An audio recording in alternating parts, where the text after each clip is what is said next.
من الشيطان الرجيم من همزه ونفخه ونفسه بسم الله الرحمن الرحيم والذين هم لأماناتهم وعهدهم راعون وقال الله سبحانه وتعالى في مقام آخر إن الله يأمركم أن تؤدوا الأمانات إلى أهلها وإذا حكمتم بين الناس أن تحكموا بالعدل إن الله نعم ما يعدكم به إن الله كان سميعا بصيرا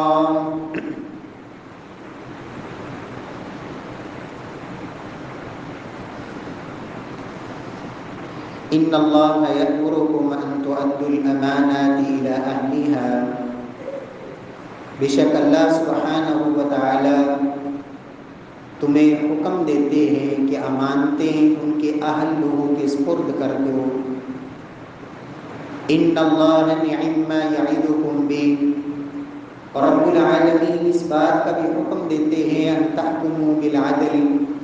کہ جب لوگوں کے درمیان فیصلہ کرنا ہے تو عدل اور انصاف کا فیصلہ کرنا ہے اور یہ بڑی ہی خوبصورت اور اہم بات ہے جس کی رب العالمین تمہیں نصیحت فرماتے ہیں بے شک رب العالمین خوب سننے والے اور دیکھنے والے ہیں معزز سامعین کرام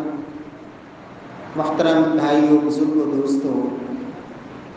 معززات ماؤں اور بہنوں یہودیت جن کے اندر بڑی بڑی خرابیاں جو قرآن نے بیان کی ان میں دو بڑی خرابیاں یہ تھیں کہ فیصلہ کرتے وقت رشوت لینا اور حقدار کو اس کا حق نہ دینا اور اقربا پروری مال کے اندر اور مالی امانت کے اندر خیانت کرنا اور خرد برد کرنا یہ بیماری قرآن مجید نے ان یہودیوں کی بیان فرمائی اہل ایمان کو رب العالمین نے یہ حکم دیا کہ ایمان والو اللہ رب العزت تمہیں امانت کی ادائیگی کا حکم دیتے ہیں نبی کائنات صلی اللہ علیہ وسلم نے جب مکہ فتح فرمایا کفار مکہ وہ بھی موجود ہیں اور مکہ کے اندر مسلمانوں پر ظلم کرنے والے وہ ظالم بھی کافی سارے اپنے انجام کو پہنچ چکے اور کچھ موجود تھے سیدنا علی المرتضیٰ رضی اللہ تعالی عنہ نے اس موقع پر اللہ کے نبی سے ایک عہدہ طلب کیا کہ یا رسول اللہ صلی اللہ علیہ وسلم کہ یہ جو بیت اللہ کی چابی ہے یہ میرے حوالے کر دیجئے بیت اللہ کی چابی آپ اپنے خاندان کو عطا کر کے یہ شرف اپنے خاندان کو بخشیں نبی صلی اللہ علیہ وسلم فرماتے ہیں کہ علی آج کا دن امانتیں ان کے حقداروں کے سپرد کرنے کا دن ہے عثمان بن ابی طلحہ کدھر ہیں آپ صلی اللہ علیہ وسلم نے انہیں بلایا اور یہ وہی عثمان تھے کہ اسلام سے قبل مکی زندگی میں جب ایک موقع پہ اللہ کے نبی نے ان سے چابی مانگی تھی تو انہوں نے چابی دینے سے انکار کر دیا تھا اللہ کے رسول فرماتے ہیں کہ عثمان یہ چابی تمہارے خاندان کا حق ہے اور یہ تمہارے پاس ہی رہے گی علی رضی اللہ تعالی عنہ کو اللہ کے نبی نے وہ چابی نہ دی اور ساتھ آپ نے اس موقع پہ یہ قرآن مجید کی آیت پڑھی کہ لوگوں اللہ حکم دیتے ہیں کہ امانتیں ان کے اصل حقداروں اور اہل کے سپرد کر دو میرے پیارے بھائیوں دین اسلام جو دین امانت بھی ہے اور دین امن بھی ہے امانت اور امن دونوں کا مادہ اصل جو بنیادی حروف ہے وہ ایک ہی ہے، حمزہ، میم اور نون۔ رب کائنات نے قرآن مجید میں مکہ شہر کو ایک جگہ پر فرمایا لقد خلقنا الانسان فی احسن تقویم، انسان کی تخلیق کا تذکرہ کرنے سے پہلے جو قسمیں اٹھائیں، والتین والزیتون وطور سینین وہذا البلد الامین، یہاں اس مکہ شہر کو امین کہا، اور دوسری جگہ سیدنا ابراہیم علیہ السلام کی دعا میں رب اجعل ھذا البلد آمنا، اے اللہ اس شہر کو تو امن کا گہوارہ بنا دے۔ میرے پیارے بھائیوں، سمجھ یہ آتی ہے کہ جہاں امانت داری ہو وہاں امن قائم ہوتا ہے، اور جہاں سے امانت اٹھ جائے، دیانت داری ختم ہو جائے، خیانت امانت کی جگہ پر آ جائے اور بد امنی وہاں پہ ڈیرے ڈالا کرتی ہے۔ پیارے بھائیوں، دین اسلام کی عمارت امانت پر قائم ہے۔ رب کائنات نے اس دین کو دنیا میں اتارنے کے لیے جس فرشتے کا انتخاب فرمایا، جناب جبریل امین، جس کو اللہ نے بڑے اوصاف اور بڑی خوبیوں سے نوازا، لیکن جہاں اللہ نے ان کو یہ منصب سونپنے کا اور اس کا تذکرہ فرمایا کہ یہ وحی لانے والا فرشتہ وہ کیسا فرشتہ ہے، وَإِنَّهُ لَتَنزِيلُ رَبِّ الْعَالَمِينَ نَزَلَ بِهِ الرُّوحُ الْأَمِينُ، فرمایا لوگوں وہ امانت اللہ رب العزت کی جو دین کی شکل میں دنیا میں محمد مصطفیٰ تک لانے والا فرشتہ وہ امانت دار فرشتہ ہے۔ اس کے اندر کوئی اس طرح کا جرم اور اس طرح کی کوئی چیز موجود نہیں کہ رب العالمین کچھ اور پیغام دے اور وہ محمد مصطفیٰ تک کوئی اور بات منتقل کریں۔ فرمایا وہ امانت دار فرشتہ ہے، اور جناب رسول اللہ صلی اللہ علیہ وسلم آپ کو رب العالمین نے بے شمار خوبیاں اور بے شمار اوصاف سے نوازا، لیکن آپ کا وہ وصف جس وصف کی گواہی دشمنان مکہ، دشمنان رسول نے بھی دی، اور وہ صادق اور امین کا لقب دینے والے کہ ہم نے محمد کو پایا ہے تو امانت دار پایا ہے۔ 40 سالہ زندگی جو انہوں نے ہمارے اندر گزاری، ہم نے آج تک ان کے اندر کوئی خیانت نہیں دیکھی۔ پیارے بھائیوں، یہ دین اسلام جس کی بنیاد امانت پر ہے، محمد مصطفیٰ صلی اللہ علیہ وسلم پر فرشتہ وحی لانے والا بھی امین، اور اللہ کے نبی خود بھی امین اور امانت دار، اور صرف آپ ہی نہیں، آپ سے پہلے جتنے بھی انبیاء کرام اللہ نے مبعوث فرمائے، بہت سے نبیوں کا وصف اللہ نے خاص طور پر قرآن میں جو ذکر فرمایا، انی لکم ناصح امین، اے میری قوم کے لوگوں، اللہ کی قسم میں تمہارا خیر خواہ بھی ہوں اور امانت دار بھی ہوں۔ اللہ نے جو مجھے حکم دیا ہے میں اس کے اندر خیانت کرنے والا نہیں، رب کا پیغام تم تک پہنچانے میں خیانت کا مرتکب ہونے والا نہیں، امانت دار ہوں، وحی الہی کا امین ہوں۔ محمد مصطفیٰ صلی اللہ علیہ وسلم کی امانت لوگوں کے اندر مسلمہ تھی۔ وہ الگ بات تھی کہ آپ پر وہ ایمان لائے یا نہ لائے، لیکن اپنی امانتیں وہ جناب رسول اللہ صلی اللہ علیہ وسلم کے پاس ہی رکھوایا کرتے تھے اور آپ کی امانت داری دیتے۔ اللہ کے نبی جب مکہ چھوڑ کے جا رہے ہیں، آپ صلی اللہ علیہ وسلم سیدنا علی کو بلایا، کہا علی میں رات کی تاریکی میں مکہ سے جا رہا ہوں، تم نے دن کے اجالے میں کفار مکہ اور جن جن کی امانتیں میرے پاس موجود ہیں، کل دن کی روشنی میں ان سب کی امانتیں ان کے سپرد کرنی ہیں۔ میرے پیارے بھائیوں، یہ امانت داری اور اللہ کے نبی صلی اللہ علیہ وسلم یہی وجہ ہے، ہر خطبے کے اندر سیدنا انس کہتے ہیں کم ہی آپ نے ہمیں کوئی ایسا خطبہ دیا جس میں آپ نے یہ اعلان نہ کیا لا ایمان لمن لا امانت له، لوگوں جس بندے کے اندر امانت داری نہیں، فرمایا اس بندے کا کوئی ایمان نہیں۔ لا ایمان لمن لا امانت له،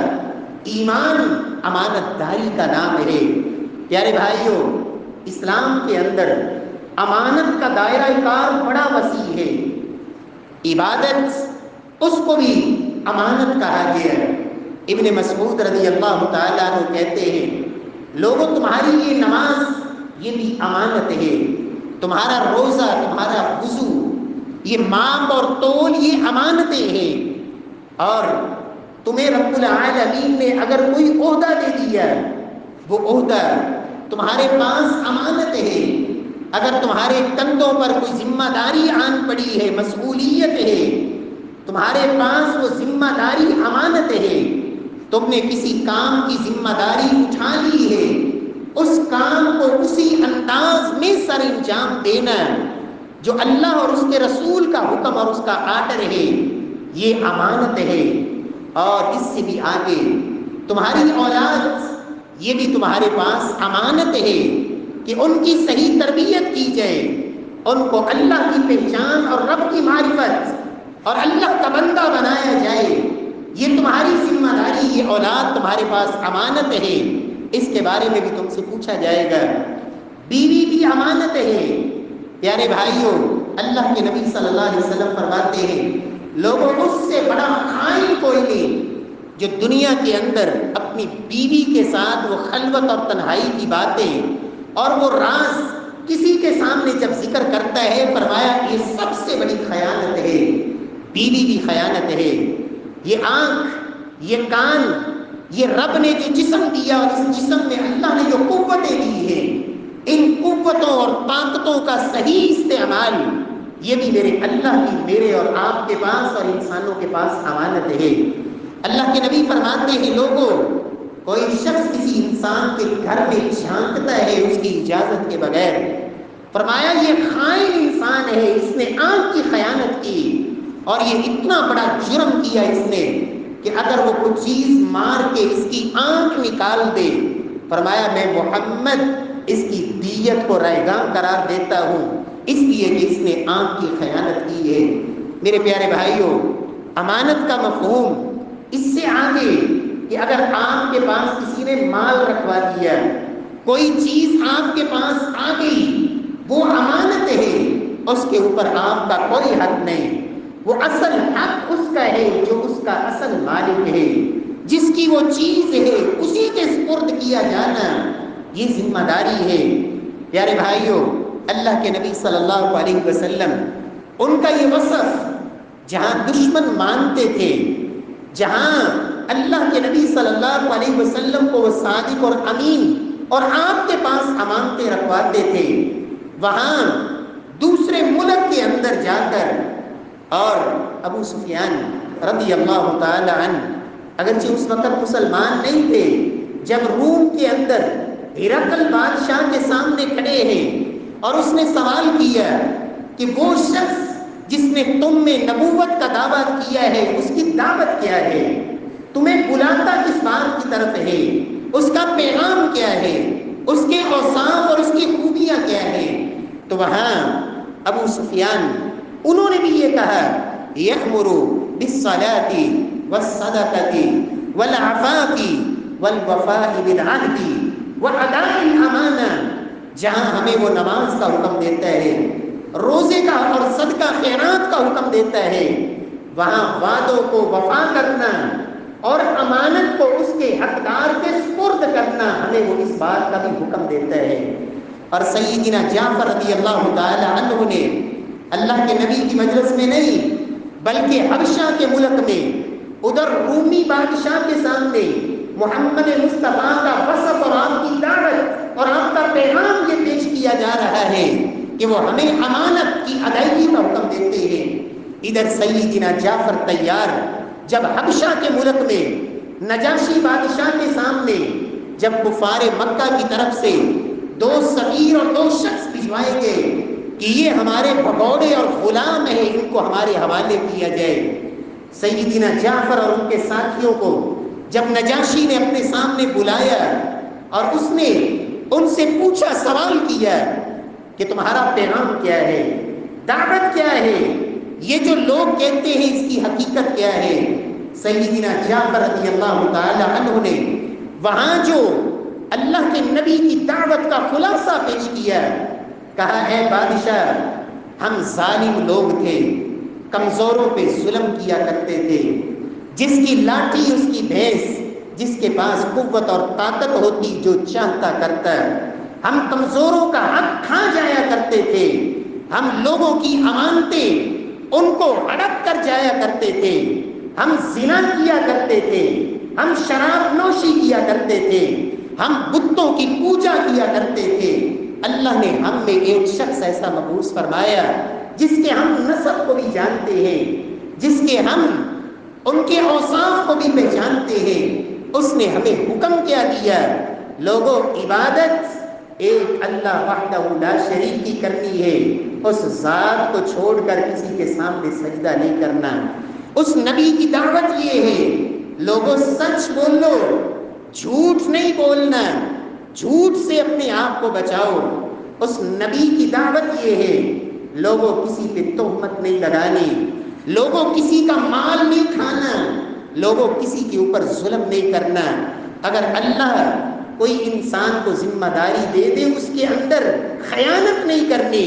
جس کا اصل حق ہے اس کے سپرد کرنا، یہ اس کی دعوت ہے، یہ اس نبی کا پیغام ہے۔ میرے پیارے بھائیوں، نبی کائنات صلی اللہ علیہ وسلم کو جب ایک شخص نے کہا تھا اے محمد اتق اللہ وعدل، عدل اور انصاف کیجئے، اللہ کے نبی نے فرمایا تھا کہ او انسان، او اللہ کے بندو، کیا مجھے تم یہ کہتے ہو کہ میں انصاف نہیں کرتا، میں عدل نہیں کرتا؟ اللہ رب العزت نے تو مجھے امین سمجھا اور میرے سپرد، اللہ نے یہ دین کی امانت میرے سپرد کر دی، اور تم مجھے یہ سمجھ رہے ہو کہ میں خیانت کروں گا۔ پیارے بھائیوں، اللہ کے نبی نے وہ پورا دین جو آپ کو اللہ نے دیا، من وعن، ایک زبر زیر اور ایک معمولی سی کمی پیشی کے بغیر مکمل دین محمد مصطفیٰ صلی اللہ علیہ وسلم نے اپنی امت کو پہنچایا۔ اور سیدہ عائشہ کہا کرتی تھی من حدثک ان محمدا کتم شیئا فقد کذب، جو انسان یہ کہے کہ محمد مصطفیٰ نے دین میں سے کچھ چھپا لیا، دنیا کائنات کا یہ انسان سب سے بڑا جھوٹا انسان ہے۔ اس لیے کہ میرے اللہ نے کہا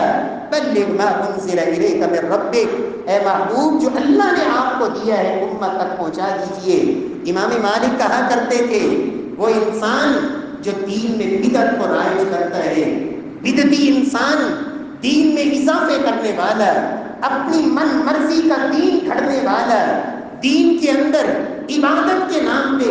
قرب الہی کے نام پہ نئی نئی ایجادات اور نئی نئی دین کی راہیں کھولنے والا، لوگوں یہ بدعتی انسان جہاں یہ دین میں رکھنے ڈالتا ہے، وہاں یہ اپنے عمل سے یہ ثابت کر رہا ہوتا ہے کہ نعوذ باللہ محمد مصطفیٰ نے خیانت کی ہے، کہ اللہ نے تو دین پورا دیا تھا لیکن محمد صلی اللہ علیہ وسلم نے ہم تک پورا دین نہیں پہنچایا، اس لیے وہ اپنے پاس سے عبادتیں کرتا ہے، اپنے پاس سے دین میں اضافے کرتا ہے۔ فرمایا بدعتی انسان محمد مصطفیٰ صلی اللہ علیہ وسلم پر امانت میں خیانت کا الزام لگاتا ہے۔ رب العالمین ہمیں بدعات اور خرافات سے اللہ محفوظ فرمائے، اور وہ کھرا اور سچا دین، خالص دین اللہ ہمیں اسے اپنانے کی توفیق نصیب فرمائے۔ پیارے بھائیوں، اللہ کے نبی صلی اللہ علیہ وسلم نے امت کو بھی یہ حکم دیا، لوگوں امانت اس کی ادائیگی کیا کرو، امانت میں خیانت نہیں کرنی۔ جب 6 چیزوں کا اللہ کے رسول نے تذکرہ کیا، جو ان 6 چیزوں کی ضمانت دے دے میں محمد اسے جنت کی ضمانت دیتا ہوں، ان میں ایک وصف آپ نے جو ذکر کیا، ادو اذا اؤتمنتم، تمہارے پاس امانت آ گئی ہے، اس امانت میں خیانت نہیں کرنی، اس امانت میں خیانت نہیں کرنی، ادو اذا اؤتمنتم۔ پیارے بھائیوں، قرآن نے یہودیوں کے بارے میں یہ کہا کہ ان میں بعض تو ایسے ہیں اگر 1 دینار بھی ان کے پاس آ جائے وہ اس میں بھی خیانت کرنے سے باز نہیں آئیں گے، 1 دینار کے اندر بھی خیانت کریں گے۔ پیارے بھائیوں، خیانت خیانت ہے، وہ تھوڑے مال کی ہو یا زیادہ مال کی ہو، جس شکل میں بھی ہو، میرے اللہ کو یہ خیانت گوارا نہیں۔ نبی صلی اللہ علیہ وسلم فرماتے ہیں جو شخص دنیا سے رخصت ہوا اور اس کی روح جب جسم سے جدا ہوئی، 3 جرموں سے وہ پاک ہوا، اللہ کے نبی فرماتے ہیں اللہ اس کو جنت کا داخلہ نصیب فرمائیں گے۔ من فارق الروح الجسد وهو بریء من ثلاث، جس کے روح جسم سے جدا ہوئی اور وہ 3 جرموں سے بری تھا، نبی کائنات فرماتے ہیں داخل الجنہ، اللہ اس کو جنت کا داخلہ نصیب فرمائیں گے۔ من الکبر، سب سے پہلی چیز کہ اس کے اندر تکبر نہ ہو، لوگوں کو کم تر سمجھنے والا، حق کو ٹھکرا دینے والا، دلائل کے انبار لگا دے، کہتا ہے میں نہیں مانتا، لوگوں کو اپنے سے کم تر اور گھٹیا سمجھنے والا۔ اللہ کے نبی فرماتے ہیں رائی کے دانے کے برابر بھی اگر کسی انسان میں تکبر ہوگا، میرے اللہ نے اس متکبر پہ جنت کے دروازے بند کر دیے ہیں۔ لا يدخل الجنہ من کان فی قلبہ مثقال ذرۃ من کبر، جس کے دل میں رائی کے دانے کے برابر بھی تکبر ہوگا وہ اللہ کی جنت میں نہیں جا سکتا۔ فرمایا پہلا جرم کہ وہ تکبر سے پاک ہو۔ تکبر کرنے والا فرعون، نمرود، حامان، قارون اور وہ ابو جہل جیسے دنیا کے اندر جنہوں نے تکبر کیا، میرے رب نے ان کو دنیا کے لیے بھی عبرت بنا دیا اور لوگوں کی نظروں کے سامنے زمین میں دھنسا دیا۔ قارون خزانوں سمیت زمین میں دھنستا گیا اور اللہ کے نبی فرماتے ہیں قیامت تک یہ دھنستا ہی چلا جائے گا۔ ایسا انسان جس کے دل کے اندر تکبر ہو، رب العالمین محفوظ فرمائے۔ دوسری چیز اللہ کے نبی فرماتے ہیں والغلول، جو انسان خیانت سے پاک ہوا، جب دنیا سے رخصت ہوا اس کے اندر خیانت نہیں تھی، امانت دار تھا، امانت میں خیانت کرنے والا نہیں تھا۔ اور تیسری چیز والدین، فرمایا قرض سے پاک ہوا۔ 3 چیزوں سے جو انسان پاک ہوا جب روح جسم سے جدا ہوئی، ایک تکبر، اور دوسرا امانت میں خیانت نہ ہو، اور تیسرا فرمایا وہ قرض سے پاک ہو، فرمایا رب العالمین اس کو جنت کا داخلہ نصیب فرمائیں گے۔ پیارے بھائیوں، اللہ کے نبی صلی اللہ علیہ وسلم نے امانت میں خیانت کو منافق کا کردار اور اس کی علامت قرار دیا۔ فرمایا کہ منافق آدمی کا کام ہے جب اس کے پاس امانت آئے اس امانت کے اندر وہ خیانت کرنے والا ہوتا ہے۔ اللہ رب العزت کی محبت کی علامت کیا ہے؟ کوئی انسان یہ چاہتا ہے کہ میں اللہ کی محبت میں سچا ہوں، اللہ کے نبی کی محبت میں سچا ہوں، پھر صرف دعوے کی حد تک نہیں بلکہ عملی کردار سے ثابت کرنا ہوگا کہ وہ واقعی اللہ اور اس کے رسول سے محبت کرتا ہے۔ اللہ کے نبی کے صحابہ، اللہ کے رسول کے صحابہ جب آپ وضو کرتے ہیں وہ پانی کے قطرات کو زمین پہ گرنے نہیں دیتے، ہاتھوں پہ لیتے ہیں، اپنے جسموں پہ ملتے ہیں، اپنے رخساروں پہ ملتے ہیں۔ اللہ کے نبی وضو کر کے فارغ ہوتے ہیں، بچے ہوئے پانی کو پی لیتے ہیں۔ اللہ کے رسول فرماتے ہیں میرے صحابہ یہ کیوں کر رہے ہو کہ میرے پانی کے قطرات کو کیوں ہاتھوں پہ لیتے ہو؟ صحابہ کہتے ہیں یا رسول اللہ اور اس کے رسول کی محبت کی وجہ سے، اللہ اور اس کے رسول کی محبت کی وجہ سے ہم یہ کر رہے ہیں۔ اللہ کے رسول فرماتے ہیں ان احببتم ان یحبکم اللہ ورسولہ، اگر تم چاہتے ہو تم اللہ اور اس کی رسول کی محبت میں سچے ہو، صرف دعویٰ نہیں، تم اللہ اور اس کے رسول کی محبت میں واقعی سچے ہو اور اللہ اور اس کا رسول بھی تم سے محبت کرے، فرمایا پھر 3 کام کیا کرو، یہ 3 کام کرو،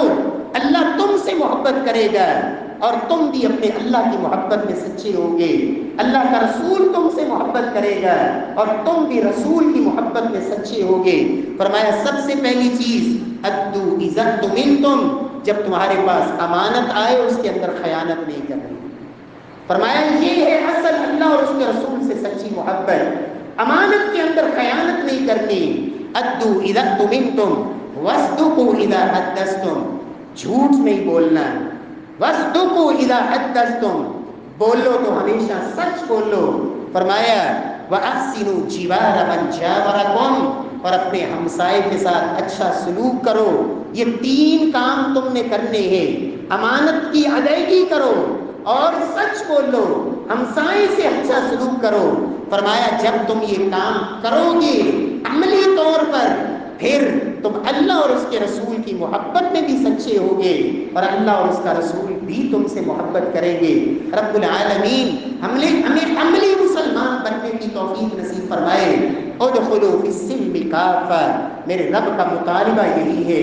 لوگوں پورے کے پورے اسلام میں داخل ہو جاؤ۔ یہ اسلام مسجد کی 4 دیواری تک نہیں، یہ صرف نماز روزے کی حد تک نہیں، اسلام ادخلوا فی السلم کافہ، تمہارا دن بھی، تمہاری رات بھی، تمہاری خوشی بھی،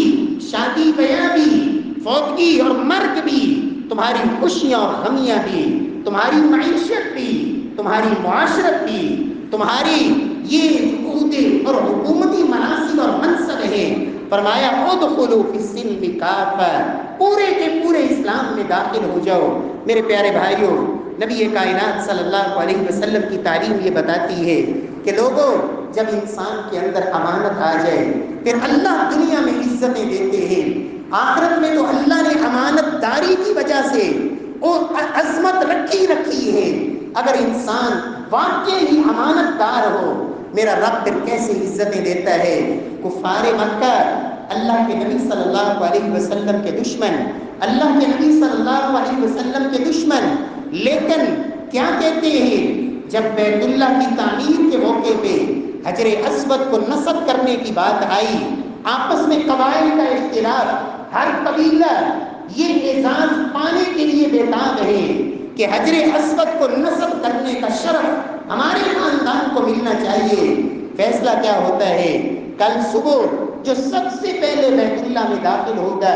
ہمارا فیصل وہ ہوگا۔ جب اگلا دن ہوا، سب سے پہلے محمد مصطفیٰ کو آتے دیکھ کر سب نے کہا ھذا الامین قد جاء، ھذا الامین قد جاء، رضینا بھی، یہ امانت دار شخصیت آ گئی ہے، ہم سب کے سب اس پہ راضی ہیں۔ رب نے اس وقت بھی یہ شرف جناب رسول اللہ صلی اللہ علیہ وسلم کو بخشا۔ میرے پیارے بھائیوں، اللہ کے نبی صلی اللہ علیہ وسلم سیدہ خدیجہ رضی اللہ تعالی عنہا، ان کا تجارتی سامان لے کر جب آپ سفر پہ گئے، واپس پلٹے، آپ کے غلام نے، سیدہ خدیجہ کے غلام نے اللہ کے نبی کے جن اوصاف کا تذکرہ کیا، ان میں سر فہرست محمد مصطفیٰ صلی اللہ علیہ وسلم کی امانت داری تھی۔ سیدہ خدیجہ رضی اللہ تعالی عنہا اس امانت داری کے وصف کی بدولت اللہ کے نبی صلی اللہ علیہ وسلم سے نکاح کرنے کے لیے تیار ہیں۔ پیارے بھائیوں، جب انسان واقعی امانت دار ہو، اور جس طرح میں نے عرض کیا،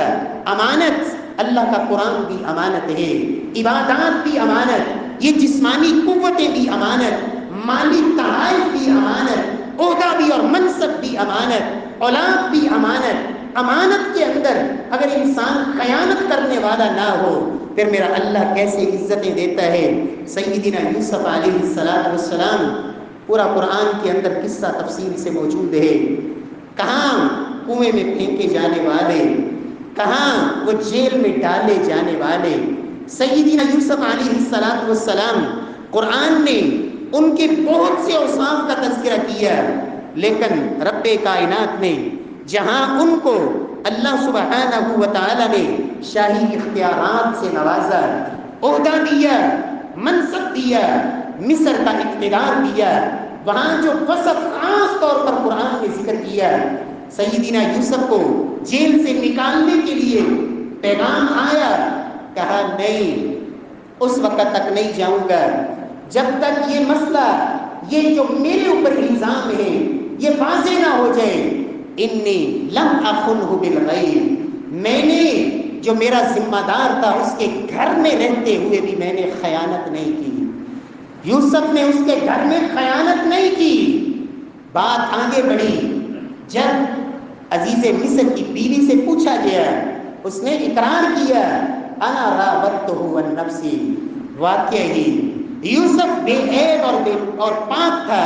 اس نے خیانت نہیں کی۔ خیانت کرنے والی میں ہی تھی۔ وہاں پھر جب اس نے عہدہ دیا، منصب دیا، سیدنا یوسف کو ذمہ داری دی، قرآن کہتا ہے اِنَّكَ الْيَوْمَ لَدَيْنَا مَكِينٌ امین، آپ ہمارے نزدیک امانت دار ہیں۔ جس نے رات کی تاریکی میں بند کمروں میں خیانت نہیں کی، وہ منصب پہ بیٹھ کر بھی خیانت نہیں کرے گا، اس لیے کہ اس کے دل میں میرے اللہ کا ڈر ہے، رب کا خوف ہے۔ اسے پتہ ہے کہ یہ دنیا فانی ہے، یہ عارضی ہے، دنیا کی دولتیں،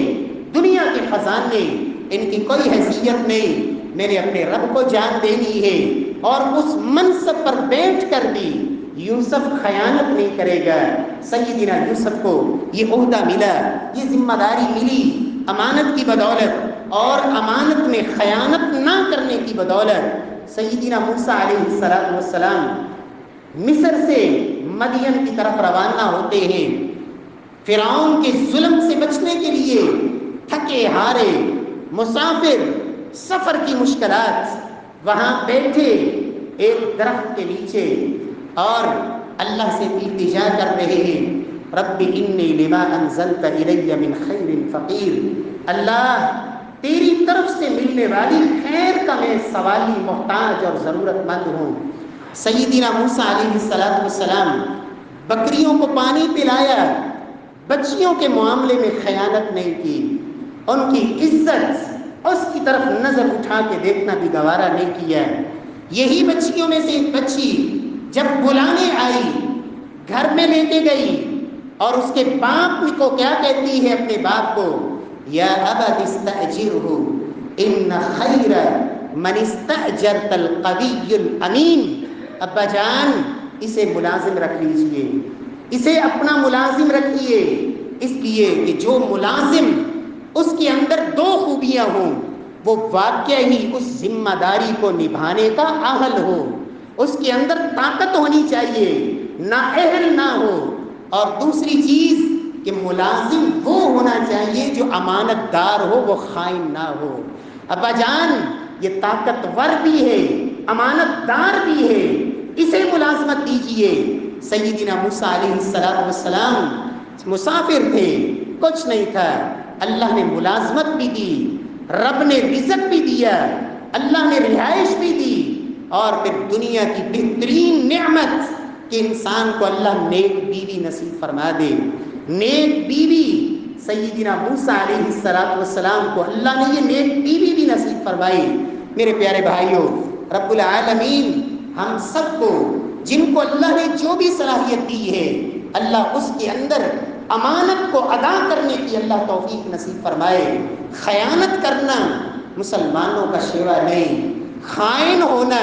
مسلمانوں کا کام نہیں، یہ وصف یہودیوں کا وصف تھا جس کو قرآن نے بیان کیا۔ مسلمان امانت دار ہوتے ہیں، وہ کہیں بھی خیانت نہیں کیا کرتے۔ اور یاد رکھیں، کوئی بھی عہدہ،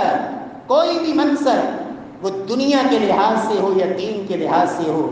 مسجد کے اندر مصلی کی امامت سے لے کر رعایا اور ایک ملک کے حکمران اور سربراہ تک جو جس ذمہ داری پر بھی، عہدے پر بھی ہے، یاد رکھے یہ امانت ہے۔ اور اللہ کے نبی نے سیدنا ابو ذر سے کہا تھا، جب انہوں نے کہا یا رسول اللہ مجھے بھی عہدہ دیجئے، آپ نے سینے پہ ہاتھ مارا، کہا یا ابا ذر انک ضعیف وانہا امانہ، ابو ذر ہر بندہ عہدہ لینے کا اہل نہیں ہوتا، انک ضعیف تم کمزور آدمی ہو، وانہا امانہ یہ تو امانت ہے۔ دنیا کے اندر یہ بڑی مزیدار چیز ہے، لیکن قیامت والے دن انہا خزی و ندامہ، یہ سوائے ذلت، سوائے رسوائی کے کچھ نہیں، سوائے اس انسان کے جس نے حقدار ہونے پر عہدہ لیا اور پھر اس کا صحیح حق ادا کیا۔ فرمایا وہ تو اس ذلت اور رسوائی سے بچے گا، وگرنہ یہ عہدے یہ قیامت والے دن ذلت اور پستی کا باعث ہوں گے۔ اور اللہ کے نبی نے فرمایا تھا، لوگوں، ایک صحابی نے پوچھا یا رسول اللہ قیامت کب آئے گی؟ متی الساعہ، قیامت کب آئے گی؟ آپ نے پوچھا میرے صحابی، قیامت کے پوچھنے والے، قیامت کے متعلق سوال کرنے والے، سن لو، اذا زیت الامانہ فانتظر الساعہ، جب امانت کو ضائع کر دیا جائے گا، جب امانت میں خیانت کی جائے گی، اس وقت قیامت کا انتظار کرنا۔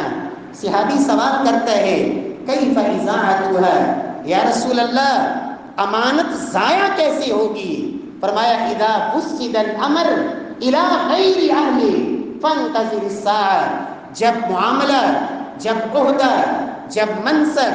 جب ذمہ داری،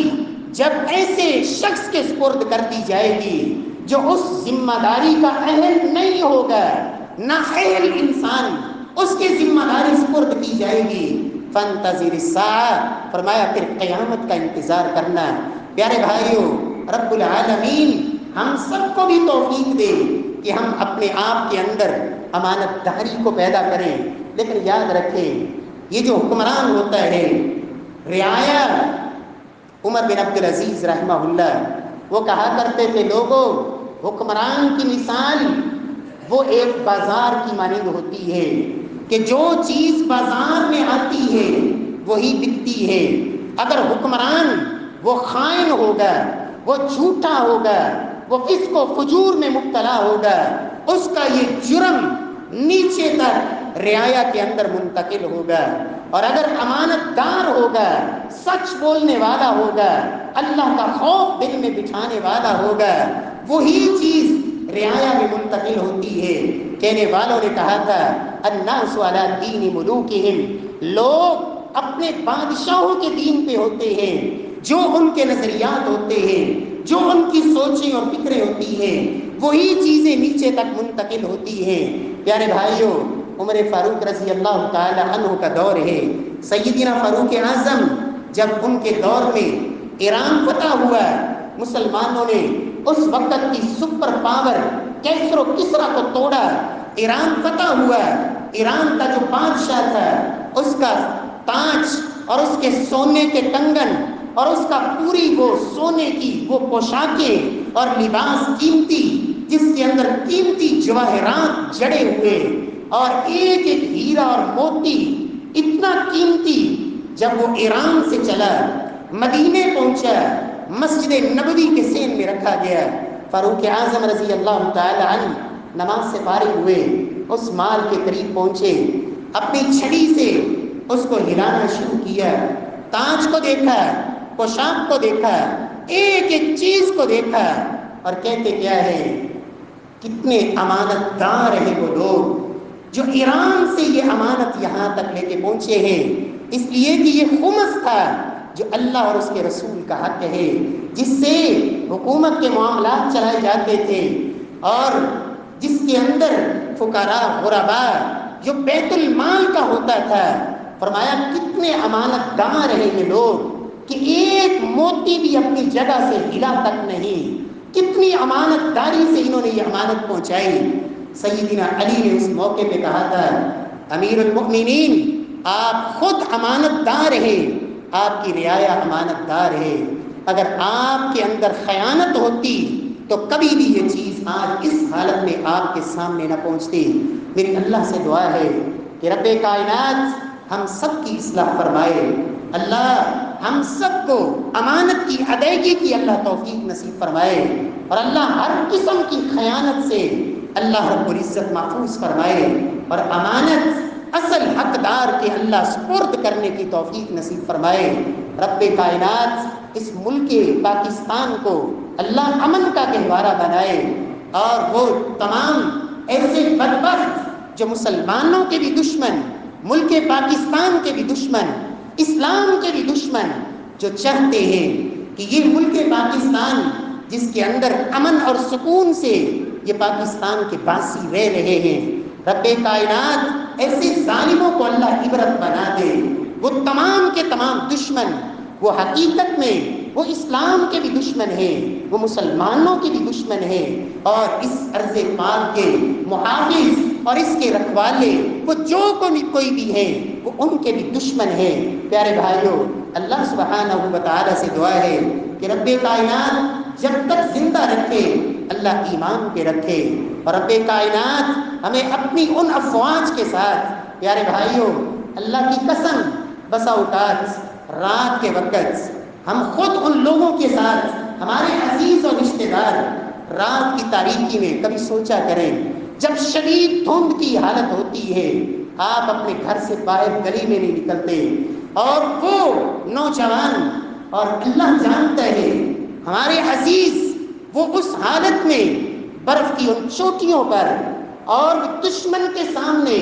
رات کی تاریکی میں تن تنہا کھڑے ہوتے ہیں۔ پیارے بھائیوں اگر ان کو بھی دشمن بنا دیا جائے اور ان کو بھی دشمن سمجھا جائے، میرے پیارے بھائیوں پھر اس سے بڑا خیر خواہ کون ہوگا؟ ہاں جو واقعی دشمن ہے اللہ اس کو عبرت بنا دے۔ رب العالمین ہم سب کو ان تمام فتنوں سے اللہ محفوظ فرمائے اور دین کی طرف پلٹنے کی اللہ توفیق نصیب فرمائے، اللہ قرآن کی طرف لوٹنے کی توفیق نصیب فرمائے۔ اطیعوا اللہ و اطیعوا الرسول و اولی الامر منکم، اللہ فرماتے ہیں لوگوں اللہ کی اطاعت کرو، اس کے رسول کی اطاعت کرو، اور جو تمہارے حکمران ہیں اگر ان کی بات اللہ اور اس کے رسول کی اطاعت کے تحت ہے تو ان کی بھی مان لو، لیکن جب ان کی بات اللہ اور اس کے رسول کے حکم سے ٹکرا جائے پھر ان کی اطاعت تمہارے اوپر لازم نہیں۔ اولی الامر منکم فإن تنازعتم فی شیء، کسی چیز میں بھی اختلاف ہو